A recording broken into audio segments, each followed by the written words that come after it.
But I don't like the use of force. I like voluntarism. That's what a free society is supposed to be all about. Well, you like voluntarism. You don't see much of it coming from the White House. So we'd like to opt out, and that's what they're saying. They don't want to be pushed in.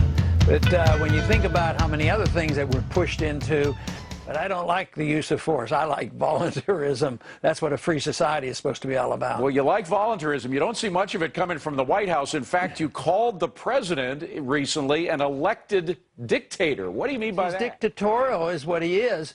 But this is what our government's all about. This is what, when Congress does get around to passing laws, they're dictatorial too. Everybody's telling the people what to do.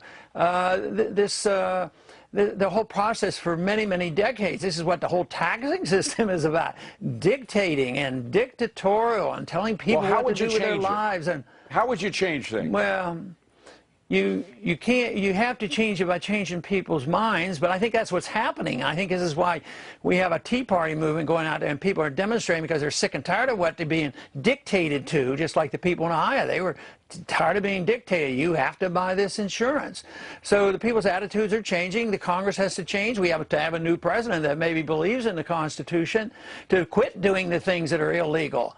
But this whole principle that the executive branch as well as the judicial branch can write law, that has to be challenged because this is how we got into this mess. This is why government is too big and has to be reversed. You have to deal with the whole philosophy of government. What's the role of government? And the people have to decide, do we want a government that is supposed to police the world and run a welfare state and deficits don't matter, or are we supposed to live within the Constitution? That's the big question that we have to ask and then find a good answer to. You know, in the private sector, you can be sued for breaking your promises in your contract. But politicians get away with it. So maybe I'll keep thinking about that idea if you liked it. They get away with murder. They always have. They probably always will. I hope I'm giving the true message that the people need to hear. You have to change it by changing people's minds, but I think that's what's happening. But I don't like the use of force. I like voluntarism. That's what a free society is supposed to be all about.